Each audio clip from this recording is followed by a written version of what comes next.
اور جب یہ 98 میں جب یہ ایک انڈیا نے جیسے 11 اور 13 مئی کو انڈیا نے نیوکلیئر ٹیسٹ کیے تو ایک بڑا ایک یہاں پر ایک ہیجان تھا، ایک پریشانی تھی اخبارات میں، اور ایک تھا کہ کیا پاکستان بھی ایسا کر سکتا ہے.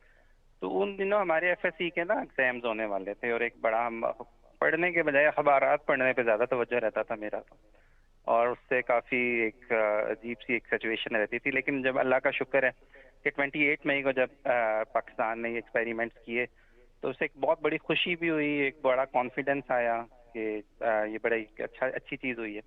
اس کے بعد جب اگلے سال جب یہ کمپٹیشن بھی ہوا تو اس وقت پھر نیچرلی ایک ہمیں جیسے ڈیفرنس کریٹ ہو جاتا ہے نا اس وقت نیوکلیئر ٹیسٹ کی وجہ سے کہ جی اب آپ پہ کوئی اس طرح سے جوہری حوالے سے یا جنگ پہ نہیں مسلط کر سکتا. تو ایک بڑی ایک اچھی فیلنگ تھی.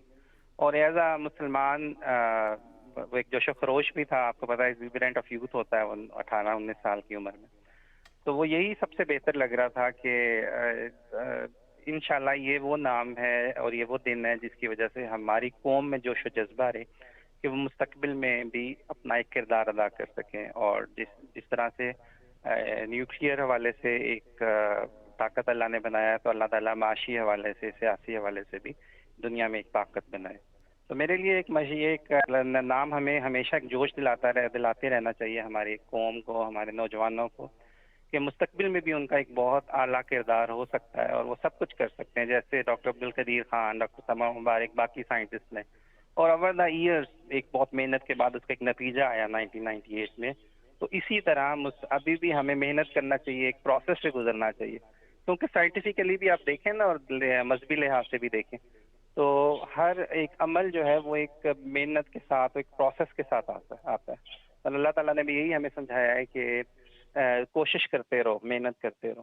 تو ہماری قوم کو چاہیے کہ آئندہ ہمارے نوجوانوں کو چاہیے کہ اسکل سیکھیں، سائنس سیکھیں، سوشل سائنسز بھی محنت سے سیکھیں کہ ہماری تاریخ کیا ہے، ہمارا سماجیات ہماری کیا ہے، اور کس طرح سے ان کا ایک نوجوانوں کا ایک کردار ہے. جیسے آج کل ہماری یوتھ جو ہے وہ ہمارے ملک سے باہر برین ہی ہے، بہت زیادہ ہے. تو میں ان کو بھی یہی کہوں گا کہ آپ جو ہے وہ آپ ہماری ذمہ داریاں ہیں کہ جیسے ہماری ذاتی اور خاندان کی ذمہ داریاں ہیں، ایسے ہماری سماجی اور قومی ذمہ داریاں بھی ہیں، انسانیت کے حوالے سے بھی ذمہ داریاں ہیں. تو ہم سب کو محنت کرنا چاہیے اور اس دن کو مشرِ راہ بناتے ہوئے کہ ہم سب کچھ کر سکتے ہیں، سب کچھ اچیو کر سکتے ہیں.